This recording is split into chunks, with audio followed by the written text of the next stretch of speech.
Welcome back everyone. Welcome to civil service study practice set number ये 256 है। ये test series R O के लिए चल रही है। प्रैक्टिस करेंगे इसमें हम जीएस के प्रश्नों पर। ये आज के दिन का सेकंड टेस्ट है आर ओ की टेस्ट सीरीज के लिए।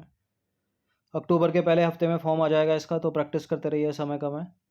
चलिए स्टार्ट करते हैं। आज के दिन का दूसरा टेस्ट है आर का। ये पहला प्रश्न इन्वायरमेंट इकोलॉजी का है, पर्यावरण और पारिस्थितिकी का। सहजीविता, परजीविता, सहभोजिता, असहभोजिता। ये स्कूल में आपने पढ़ा होगा, अगर बायोलॉजी होगी तो। चलिए, क्या होती है सहजीविता, परजीविता क्या है, सहभोजिता क्या है, असहभोजिता। देखिए, आप किसी पॉन्ड में घुस गए, तालाब में घुस गए, तो आपके पैर पे जोक चिपक गई, जोक खून चूस रही है, ठीक है। तो ये जो है परजीवी हो गया एक तरह से, जो आपके पैर पे चिपका हुआ, क्योंकि आपको खून चूस रही है ये। तो इसको तो लाभ हो रहा है, लेकिन आपको हो रही है हानि। तो एक प्रजाति को लाभ होता है, दूसरे को नुकसान होता है, यह होती है परजीविता। सहजीविता में दोनों प्रजातियों को लाभ होता है, ठीक है। और सहभोजिता में एक प्रजाति को लाभ होता है, दूसरी अप्रभावित होती है। और असहभोजिता में एक प्रजाति को नुकसान होता है, दूसरी अप्रभावित होती है। तो इनमें से तो कोई भी सम्मिलित नहीं है। अगर मैच करने आते तो इस तरह से मिलान होता है इनका। यहाँ सही सम्मिलित पूछ रहा, कोई भी सही नहीं है इनमें से, तो इसका आंसर हो जाएगा उपरोक्त में से कोई नहीं, बी। देखिए, सहजीविता यानी सिम्बायोसिस, इसमें जो है दोनों प्रजातियों को लाभ होता है। सहभोजिता कॉमेंसलिज्म, एक प्रजाति को लाभ होता है, दूसरी अप्रभावित। असहभोजिता इंटॉलरेंस, एक प्रजाति को नुकसान होता है, दूसरी होती है अप्रभावित। और परजीविता यानी पैरासिटिज्म, एक प्रजाति को लाभ होता है, दूसरी को होता है नुकसान।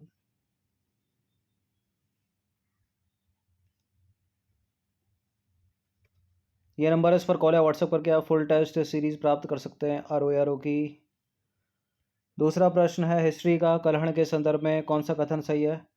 कल्हण 12वीं सदी के कश्मीरी कवि और इतिहासकार थे। वह अपने ऐतिहासिक इतिवृत्त कौर पंचाशिका के लिए सबसे ज़्यादा जाने जाते हैं। कौर पंचाशिका तो विल्हण की रचना है, इनकी तो राजतरंगिणी है ना, राजतरंगिणी आना चाहिए यहाँ पर। गलत है दूसरा वाला स्टेटमेंट, सही अपने को बताना है, केवल पहला वाला सही है। देखिए, कल्हण जो हैं वो 12वीं सदी के कश्मीरी कवि और इतिहासकार थे। वह अपने ऐतिहासिक इतिवृत्त राजतरंगिणी के लिए सबसे ज़्यादा जाने जाते हैं। यह शुरुआती समय से लेकर 12वीं शताब्दी तक कश्मीर का एक व्यापक इतिहास प्रदान करता है, राजतरंगिणी। और इसमें इस क्षेत्र के राजनीतिक, सामाजिक और सांस्कृतिक जीवन का बहुमूल्य जानकारी शामिल है। विल्हण की बात करें तो कवि विल्हण 11वीं सदी के कश्मीरी कवि थे ये भी, और उन्हें उनकी प्रेम कविता कौर पंचाशिका के लिए जाना जाता। तो कौर पंचाशिका किसकी रचना है, विल्हण की। राजतरंगिणी किसकी, कल्हण की। तीसरा प्रश्न चंद्रबरदाई के संदर्भ में कौन सा कथन सत्य है। वे राजा पृथ्वीराज चौहान के दरबारी कवि थे। उन्होंने पृथ्वीराज रासो कविता संग्रह लिखा। बिल्कुल ये करेक्ट है, दोनों के दोनों स्टेटमेंट, सी है इसका आंसर। देखिए, चंद्रबरदाई राजा पृथ्वीराज चौहान के दरबारी कवि थे। उन्होंने पृथ्वीराज रासो लिखा, जो पृथ्वीराज चौहान के बारे में एक कविता है। यह कविता ब्रजभाषा में लिखी गई थी। इसका मूल संस्करण 13वीं शताब्दी का है। कविता में पृथ्वीराज चौहान द्वारा कन्नौज के राजा जयचंद की पुत्री के प्रेम और अपहरण का वर्णन है। नाम क्या है उसका, संयोगिता। क्वेश्चन नंबर 4 पर आ जाइए। तर्कश। तर्कश संयुक्त सैन्य अभ्यास निम्नलिखित में से किन दो देशों के बीच है, किन दो देशों के बीच आयोजित हुआ। ये जनवरी फरवरी में हुआ था 2023 में। Bharat America, Bharat Iran, Bharat Australia, Bharat Tajikistan. देखिए, तर्कश है भारत और संयुक्त राज्य अमेरिका के बीच, ए है इसका आंसर। तो भारत के राष्ट्रीय सुरक्षा गार्ड यानी एनएसजी और अमेरिका के संयुक्त राष्ट्र स्पेशल ऑपरेशन फोर्स एसओएफ द्वारा तर्कश अभ्यास 16 जनवरी से 14 फरवरी 2023 के मध्य चेन्नई, भारत के तमिलनाडु की कैपिटल चेन्नई में आयोजित किया गया। और इस संयुक्त अभ्यास का उद्देश्य आतंकवादियों को तेजी से बेअसर करना, बंधकों को सुरक्षित छुड़वाना और आतंकवादियों द्वारा ले जा रहे रासायनिक हथियारों को निष्क्रिय करना था। ये मॉडर्न हिस्ट्री का प्रश्न है। महात्मा गांधी द्वारा स्थापित हिंदुस्तानी प्रचार सभा का क्या उद्देश्य था। अछूतों का उत्थान करना, नमक कानून तोड़ना, देश के विभाजन के दौरान लोगों को शांत करना, हिंदी और उर्दू के बीच एक संपर्क भाषा के रूप में हिंदुस्तानी को बढ़ावा देना। हिंदुस्तानी प्रचार सभा का क्या उद्देश्य था? हिंदी और उर्दू के बीच एक संपर्क भाषा के रूप में हिंदुस्तानी को बढ़ावा देना। बी। देखिए, वर्ष 1942 में महात्मा गांधी महाराष्ट्र के वर्धा में हिंदुस्तानी प्रचार सभा की स्थापना की उन्होंने। इस संगठन का उद्देश्य हिंदी और उर्दू के बीच एक संपर्क भाषा के रूप में हिंदुस्तानी को बढ़ावा देना था। नंबर 6 पर आ जाइए। निम्नलिखित में से कौन सा एक सही सम्मिलित है? Juice mission, Hayabusa mission, Perseverance mission, Artemis 1 mission.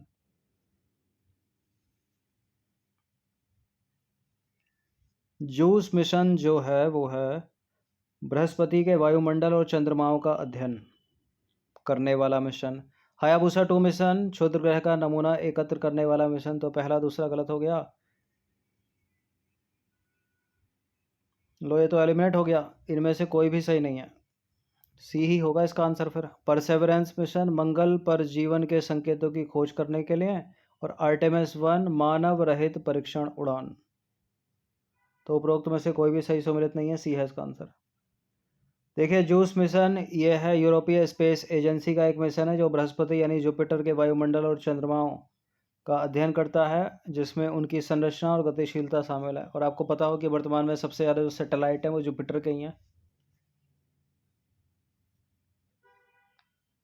Hayabusa 2 mission की बात करें तो जापानी अंतरिक्ष एजेंसी जाक्सा द्वारा संचालित यह मिशन है, और जापान ने इस अंतरिक्ष यान को धरती के निकट स्थित क्षुद्र ग्रह पर नमूना एकत्र कर उसे धरती पर वापस लाने के लिए भेजा था। परसेवरेंस मिशन की बात करें तो नासा का मार्स रोवर मिशन है, जिसका उद्देश्य मंगल पर जीवन के संकेतों की खोज करना और भविष्य में पृथ्वी पर संभावित पुनरागमन के लिए नमूना एकत्र करना है। आर्टेमिस 1 मिशन ये भी नासा का एक मिशन है जो ओरियन अंतरिक्ष यान और स्पेस लॉन्च सिस्टम की मानव रहित परीक्षण उड़ान है। तो इन चार में से दो नासा के हो गए, परसेवरेंस और आर्टेमिस। हायाबुसा जापान का और यूरोपीय स्पेस एजेंसी का जूस मिशन।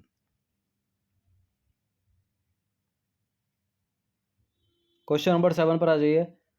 निम्नलिखित कथनों पर विचार करेंगे, कौन सा इनमें सही होगा? ग्रामीण क्षेत्रों में महिलाएं और बच्चे आंतरिक वायु प्रदूषण के प्रति अधिक संवेदनशील होते हैं। रेडान गैस का कार्सोजेनिक तत्व एक शहरी आंतरिक वायु प्रदूषण है। रेडान गैस से निकलता है कार्सोजेनिक तत्व, कार्सिनोजेनिक तत्व, जिससे होता है कैंसर। शहरी आंतरिक वायु प्रदूषण है। ठीक है, और पहला भी ठीक है। दोनों के दोनों ठीक। सी। देखिए, ग्रामीण क्षेत्रों में लोग आंतरिक वायु प्रदूषण से सबसे बड़े खतरे का सामना करते हैं, जहां लोग खाना पकाने और गर्म करने के लिए ईंधन के रूप में लकड़ी और गाय के गोबर जैसे पारंपरिक ईंधन पर निर्भर हैं। इस तरह के ईंधन को जलाने से घर के सीमित स्थान में बड़ी मात्रा में धुआं और अन्य वायु प्रदूषक पैदा होते हैं, जिसके परिणाम स्वरूप उच्च जोखिम होता है। खासकर महिलाएं और बच्चे बहुत अधिक संवेदनशील समूह हैं, क्योंकि वे अधिक समय घर के भीतर बिताते हैं और धुएं के संपर्क में आते हैं। तो पहला करेक्ट हो गया। शहरी क्षेत्रों में कई कारणों से आंतरिक वायु प्रदूषण के संपर्क में वृद्धि हुई है, जैसे कि अधिक तीव्र गति से इमारतों का निर्माण हुआ, कम वायु संचरण, निर्माण और सजावट के लिए सिंथेटिक सामग्री का उपयोग, और रासायनिक उत्पादों, कीटनाशकों और घरेलू देखभाल उत्पादों का उपयोग। रेडान की बात करें तो रेडान एक गैस है जो मिट्टी द्वारा प्राकृतिक रूप से उत्सर्जित होती है। आधुनिक घरों में अपर्याप्त वायु संचरण के कारण घर के भीतर ही सीमित रहने के बावजूद भी यह गैस फेफड़ों का कैंसर का कारण बनती है। तो दूसरा भी सही है, कार्सिनोजेनिक तत्व है इसमें। क्वेश्चन नंबर 8 पर आ जाइए। किसी पारिस्थितिक तंत्र में या एक पारिस्थितिक तंत्र में स्थिर संतुलन की स्थिति को बनाए रखने की प्रवृत्ति को क्या कहोगे? इकोटोन, होम्योस्टैटिस, एलेलोपैथी, कोर प्रभाव। ये बी और डी में जो है बड़े इंपॉर्टेंट है, इनसे प्रश्न बनते हैं। एनवायरमेंट इकोलॉजी का ये सवाल है। इसको बोलते हैं होम्योस्टैटिस। देखिए, होम्योस्टैटिस जो है एक पारिस्थितिक तंत्र में स्थिर संतुलन को स्थिर बनाए रखने की प्रवृत्ति को होम्योस्टैटिस कहा जाता है। तो भी सही हो गया। इकोटोन क्या है? इकोटोन दो निकटस्थ पारिस्थितिक तंत्रों में स्पष्ट रूप से सीमांकन नहीं होता, बल्कि मध्यवर्ती क्षेत्र को एक इकोटोन के रूप में चिह्नित किया जाता है। इसे दो सन्निकट पारिस्थितिक तंत्रों के बीच संक्रमण क्षेत्र के रूप में परिभाषित किया जाता है। उदाहरण के लिए जंगल और घास के मैदान के बीच संक्रमण क्षेत्र का एक क्षेत्र। क्वेश्चन नंबर 9 पर आ जाइए। अमोनीकरण अमोनियम आयन के नाइट्रेट आयन में रूपांतरण की एक प्रक्रिया है। निम्नलिखित में से कौन सा जीवाणु या बैक्टीरिया ऐसी प्रक्रियाओं में शामिल है? Pseudomonas, Azotobacter, clostridium, rhizobium, Nitrosomonas और नाइट्रोबैक्टर। इंपॉर्टेंट है ये है नाइट्रोसोमोनास और नाइट्रोबैक्टर। Option number A. देखिए, नाइट्रोजन स्थिरीकरण यानी नाइट्रोजन फिक्सेशन क्या है? यह वातावरण में अकार्बनिक आणविक नाइट्रोजन का अमोनिया या नाइट्रेट में रूपांतरण है। यह आवश्यक है ताकि पौधों और शैवाल प्रकाश संश्लेषण के लिए अमोनिया नाइट्रेट का उपयोग कर सकें। स्थलीय पारिस्थितिक तंत्र में अधिकांश नाइट्रोजन स्थिरीकरण सहजीवी जीवाणुओं द्वारा किया जाता है। उदाहरण के लिए फलीदार पौधों की जड़ों की गांठों में पाए जाने वाला राइजोबियम यह काम करता है।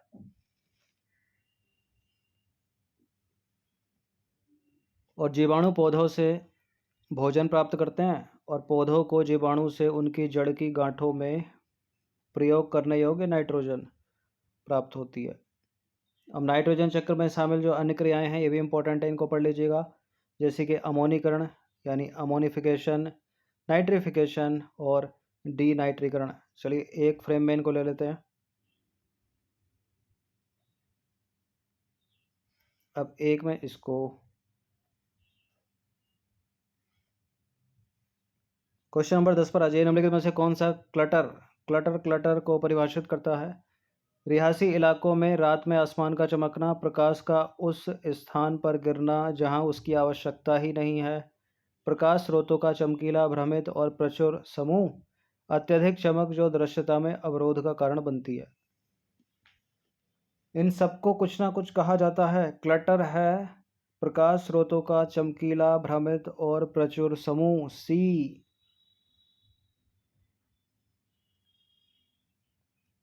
देखिए ये सब है प्रकाश प्रदूषण। कृत्रिम प्रकाश का अनुचित या अत्यधिक उपयोग, जिसे प्रकाश प्रदूषण यानी लाइट पोल्यूशन एलपी के रूप में जाना जाता है। इसके मानव, वन्य जीवन और जलवायु पर गंभीर पर्यावरणीय प्रभाव हो सकते हैं। प्रकाश प्रदूषण के घटकों में शामिल है कौन कौन? चकाचौंध यानी ग्लेयर, स्काई ग्लो और प्रकाश अतिचार यानी लाइट ट्रेसपास और क्लटर। क्लटर है प्रकाश स्रोतों का चमकीला, भ्रमित और प्रचुर समूह। प्रकाश अतिचार है प्रकाश का उस स्थान पर गिरना जहां उसकी आवश्यकता है ही नहीं। रिहायशी इलाकों में रात में आसमान का चमकना, स्काई ग्लो, जैसे बड़े बड़े शहरों में अत्यधिक चमक जो दृश्यता में अवरोध का कारण बनती है, वो है ग्लेयर, चकाचौंध। जैसे कि आप बाइक से जा रहे हैं, सामने से एक बड़ी गाड़ी आ रही है तो उसकी तो लाइट बड़ी होगी ना, तो दिखाई देना ही बंद हो जाता है कुछ सेकंड के लिए। और अगर आपने रात में हेलमेट पहनी है तो बिल्कुल भी नहीं दिखाई देगा।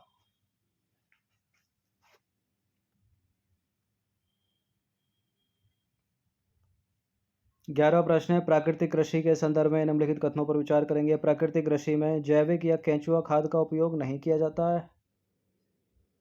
इसके अंतर्गत मृदा की जुताई और निराई नहीं की जाती। खनिजों का उपयोग करके मृदा में सूक्ष्म पोषक सुधार किया जाता है प्राकृतिक कृषि में। कौन सा सही है? देखिए प्राकृतिक कृषि के बारे में पहला सही है, दूसरा सही है, थर्ड वाला है गलत, तो थर्ड को करो एलिमिनेट। प्राकृतिक कृषि को रसायन मुक्त खेती के रूप में परिभाषित किया जाता है, जिसमें केवल प्राकृतिक आदानों का उपयोग किया जाता है। प्राकृतिक कृषि में जैविक या केंचुआ खाद और खनिजों का उपयोग वर्जित है। और साथ ही इसमें मृदा की जुताई नहीं की जाती और ना ही निराई गुड़ाई की जाती है। इसमें खनिजों का उपयोग नहीं किया जाता, तो पहला दूसरा सही, तीसरा है गलत। 12वां प्रश्न इंपॉर्टेंट है ये। उपरोक्त अधिनियमों को कालानुक्रम व्यवस्थित कीजिए। कौन सा अधिनियम कब आया? पहला है वन्य जीव संरक्षण अधिनियम 1972, पर्यावरण संरक्षण अधिनियम 1986, जैव विविधता अधिनियम ये है 2002 का। जल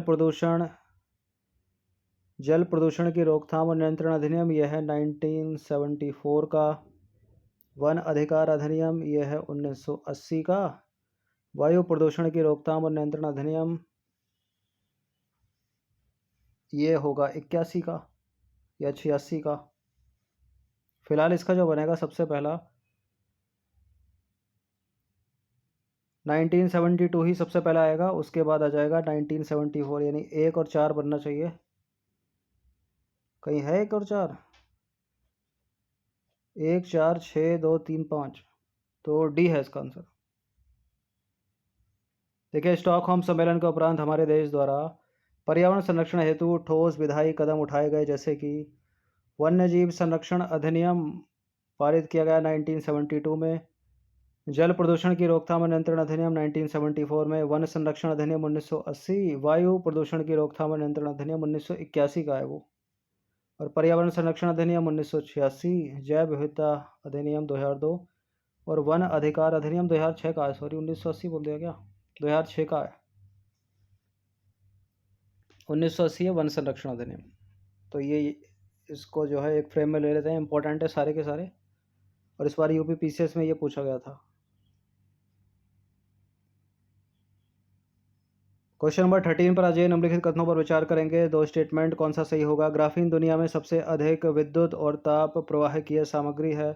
ग्राफीन का तीव्रता के साथ डीएनए अनुक्रमण व दवा वितरण में अनुप्रयोग होता है। ये बिल्कुल करेक्ट है, दोनों के दोनों स्टेटमेंट सी है इसका आंसर। देखिए, ग्राफीन एक हेक्सागोनल जालिका में व्यवस्थित कार्बन के एक रूप ग्रेफाइट से बने ग्राफीन अणु की मोटाई वाली सामान्य कार्बन की एक पतली परत होती है, और कई आश्चर्यजनक गुणों के साथ ग्राफीन अपने आप में एक उल्लेखनीय पदार्थ है। यह लचीला, पारदर्शी और अविश्वसनीय रूप से मजबूत होने के साथ साथ दुनिया में सबसे पतला, सबसे अधिक विद्युत व तापीय प्रवाहकीय सामग्री है, तो पहला करेक्ट है। इसके उपयोग क्या क्या हैं? जो दूसरा भी सही है। एंटी एजिंग कोटिंग्स के रूप में पेंट्स, कुशल और सटीक सेंसर, तेज और कुशल इलेक्ट्रॉनिक्स, लचीला डिस्प्ले बनाने में, कुशल सौर पैनल बनाने में, तेज डीएनए अनुक्रमण में और दवा वितरण में। तो दोनों के दोनों करेक्ट हैं, सी है आंसर।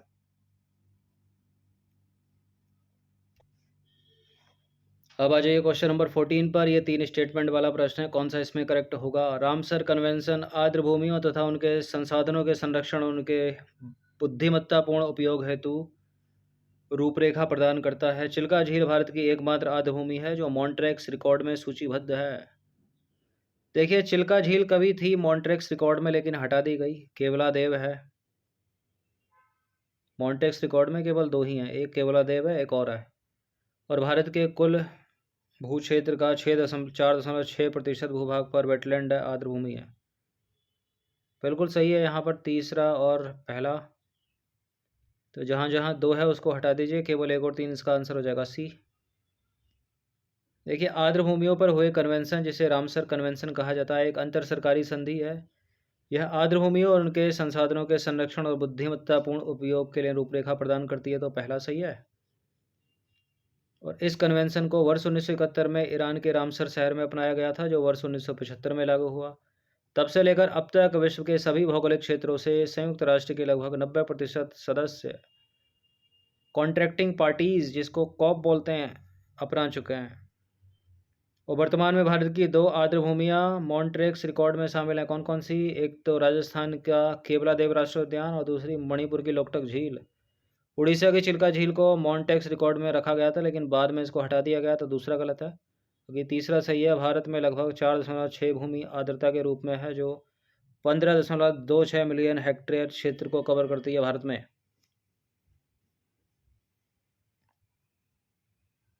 क्वेश्चन नंबर 15 पर आ जाइए। समुद्री शैवाल के विषय में कुछ कथन है यहाँ पर, कौन सा उसमें सही होगा?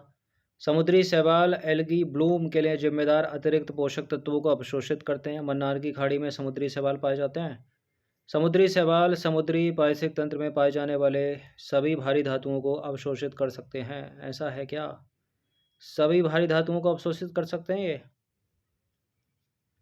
बिल्कुल, ये सही है। तीनों के तीनों स्टेटमेंट समुद्री शैवाल से रिलेटेड। इसका आंसर हो जाएगा ऑप्शन नंबर डी 1 2 3।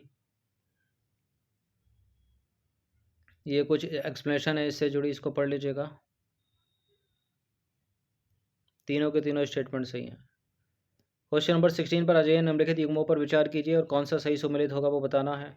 वान कन्वेंशन प्रवासी प्रजातियों के लिए, कार्टाजेना प्रोटोकॉल जीवित संशोधित जीव, और नागोया प्रोटोकॉल है आनुवंशिकता से जुड़ा पारंपरिक ज्ञान। ये तीनों सही हैं। इसका आंसर हो जाएगा ऑप्शन नंबर सी, 1 2 3। देखिए, वान कन्वेंशन जो है प्रजातियों पर अभिसमय, जिसे वान कन्वेंशन के रूप में भी जाना जाता है, संयुक्त राष्ट्र की एक पर्यावरण संबंधी संधि है जो स्थलीय, जलीय और वायवीय प्रवासी जानवरों और उनके निवास के संरक्षण तथा संवहनीय उपयोग हेतु एक मंच प्रदान करता है। कार्टाजेना प्रोटोकॉल की बात करें तो कार्टाजेना प्रोटोकॉल का उद्देश्य आधुनिक जैव प्रौद्योगिकी के परिणाम स्वरूप संशोधित जीवों द्वारा उत्पन्न संभावित जोखिमों से जैव विविधता की रक्षा करना है। नागोया प्रोटोकॉल की बात करें तो नागोया प्रोटोकॉल, जिसे एबीसी प्रोटोकॉल भी कहा जाता है, आनुवंशिक संसाधनों तक पहुंच व लाभ साझेदारी से संबंधित है। इस प्रोटोकॉल को जापान के नागोया में जैव विविधता अभिसमय पर पक्षकारों के 10वें सम्मेलन के दौरान स्वीकार किया गया था। ये प्रश्न है फिजिक्स का, साइंस का। जब किसी पेंडुलम यानी लोलक घड़ी को पहाड़ या किसी खाद्यान्न में ले जाया जाता है तो उसके आवर्तकाल में क्या प्रभाव पड़ेगा? बढ़ जाएगा, घट जाएगा, स्थिर रहेगा, निर्धारित नहीं किया जा सकता। उसका आवर्तकाल बढ़ जाता है, ये है इसका आंसर। देखिए, सरल लोलक का आवर्तकाल जो है पिंड के द्रव्यमान पर निर्भर नहीं करता। लोलक का आवर्तकाल टी प्रभावी लंबाई के मूल के अनुपातिक होता है। यदि पेंडुलम की प्रभावी लंबाई 4 गुना बढ़ा दी जाए तो आवर्तकाल 2 गुना बढ़ जाएगा। लोलक का आवर्तकाल टी गुरुत्वीय त्वरण जी के मूल के व्युत्क्रमानुपाती होता है। स्कूल में पढ़ा होगा आपने। देखिए, उदाहरण के लिए जब पेंडुलम घड़ी को पहाड़ या किसी खाद्यान्न में ले जाया जाता है तो जी का मान कम हो जाता है, आवर्तकाल बढ़ जाता है और घड़ी धीमी हो जाती है। तो ये सही है। ये प्रश्न करंट अफेयर्स का। हाल ही में समाचारों में रहा ट्रॉयका शब्द निम्नलिखित में से किससे संबंधित है? मॉर्निंग का टेस्ट देखा होगा तो करेक्ट कर ले जाओगे इसको। G20, सार्क, आसियान या ब्रिक्स। देखिए, ट्रॉयका का संबंध है G20 से। ट्रॉयका मतलब जो वर्तमान में अध्यक्षता कर रहा है, जैसे कि भारत G20 की अध्यक्षता कर रहा है ना 23 में। 22 में किसने की? इंडोनेशिया ने की। और 23 में कौन करेगा? 24 में कौन करेगा? ब्राज़ील करेगा। तो ये तीनों के तीनों जो कंट्री हो गए वो ट्रॉयका के सदस्य हो गए। यानी जो गुजर गया, वर्तमान और जो आने वाला है, ब्राज़ील। ठीक है, ये है इसका आंसर। देखिए, हाल ही में भारत ने नई दिल्ली में G20 समूह के नेताओं के शिखर सम्मेलन की मेज़बानी की। ट्रॉयका की बात करें तो ट्रॉयका G20 के भीतर शीर्ष समूह को संदर्भित करता है, जिसमें वर्तमान, पिछला और आगामी, ठीक है, वर्तमान, पिछला और आने वाला, यानी इंडोनेशिया, भारत और ब्राज़ील, ठीक है, ये सदस्य हैं जो बारी बारी से G20 की अध्यक्षता करेंगे अपने अपने देशों में। अध्यक्षता के दौरान भारत, इंडोनेशिया और ब्राज़ील ट्रॉयका का गठन करेंगे और यह पहली बार होगा जब ट्रॉयका में 3 विकासशील देश और उभरती अर्थव्यवस्थाएं शामिल होंगी जो उन्हें वैश्विक शक्तियों के मध्य बढ़त प्रदान करेंगी। तो भारत ने तो कर ली, अब बारी है अगले साल को ब्राज़ील की। क्वेश्चन नंबर 19 है, चंद्रयान 3 चंद्रमा के दक्षिणी ध्रुव पर कब लैंड हुआ था? 23 अगस्त को, 22 अगस्त को, 21 अगस्त को, 24 अगस्त को।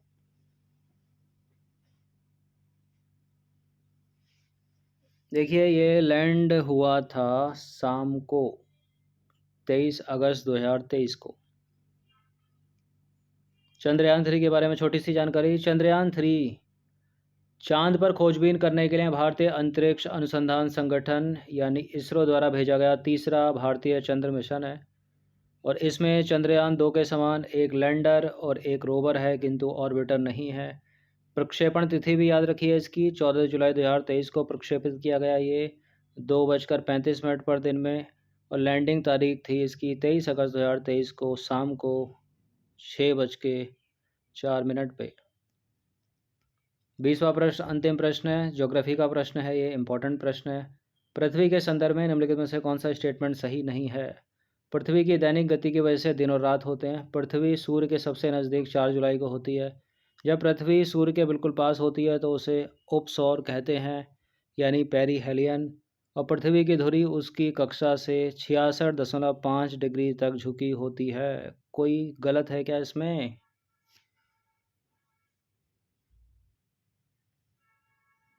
देखिए, पृथ्वी सूर्य से जो सबसे नज़दीक होती है ना, वो जनवरी में होती है। जुलाई में तो दूर होती है। तो गलत हो गया यहाँ पर बी वाला स्टेटमेंट, बाकी सारे के सारे सही हैं। तो पृथ्वी से रिलेटेड कुछ ये फैक्ट हैं, बुलेट पॉइंट हैं, हमेशा इनको याद रखिएगा। पृथ्वी सौरमंडल का एक ग्रह है। पृथ्वी की दो गतियाँ कौन कौन सी? घूर्णन गति, परिक्रमण गति। घूर्णन गति मतलब पृथ्वी खुद भी तो घूम रही है और घूमते घूमते सूर्य के चारों ओर भी घूम रही है, तो वो परिक्रमण गति हो गई, जैसे किसी की परिक्रमा करना।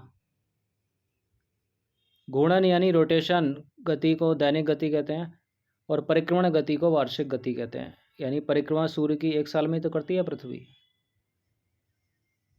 और पृथ्वी अपने अक्ष पर पश्चिम से पूर्व की ओर घूमती है, यानी वेस्ट टू ईस्ट घूम रही है, जिसे पृथ्वी की दैनिक गति कहते हैं, यानी ये वाली गति। और एक घूर्णन पूरा करने में पृथ्वी को 23 घंटे 56 मिनट और 4.09 सेकंड का समय लगता है। और पृथ्वी की दैनिक गति की वजह से ही दिन और रात होते हैं। और पृथ्वी अपने अक्ष पर घूमने के साथ साथ सूर्य के चारों ओर परिक्रमा करती है, जिसे वार्षिक गति कहते हैं। पृथ्वी सूर्य की परिक्रमा पूरी करती है 365 दिन 6 घंटे 48 मिनट और 45.51 सेकंड में। पृथ्वी की वार्षिक गति की वजह से जो है वो मौसम बदलते हैं। पृथ्वी की धुरी उसकी कक्षा से 66.5 डिग्री तक झुकी होती है। और पृथ्वी की झुकी हुई धुरी और परिक्रमा की गति की वजह से वसंत, गर्मी, ठंड और वर्षात ऋतुएं आती हैं, याद रखना। देखिए, जब पृथ्वी सूर्य के बिल्कुल पास होती है तो उसे उपसौर कहते हैं, पेरिहेलियन। और यह स्थिति कब होती है? 3 जनवरी को होती है। इस दिन पृथ्वी और सूर्य के बीच की दूरी 14.70 करोड़ किलोमीटर होती है। जब पृथ्वी सूर्य से अधिकतम दूरी पर होती है तो इस स्थिति को बोलते हैं एपहेलियन, यानी अपसौर। और अपसौर की स्थिति कब होती है? 4 जुलाई को होती है। और ऐसी स्थिति में पृथ्वी और सूर्य के बीच की दूरी 15.21 करोड़ किलोमीटर होती है। उपसौर और अपसौर को मिलाने वाली रेखा सूर्य के केंद्र से गुजरती है, इसे एप्साइड रेखा कहते हैं। तो इतनी चीज़ें आपको पता होनी चाहिए पृथ्वी से रिलेटेड। इन सभी टेस्ट का फुल टेस्ट पीडीएफ सीरीज़ प्राप्त कर सकते हो। ये नंबर इस पर कॉल या व्हाट्सएप करके, यानी पेड टेलीग्राम ग्रुप से आप जुड़ सकते हैं। धन्यवाद।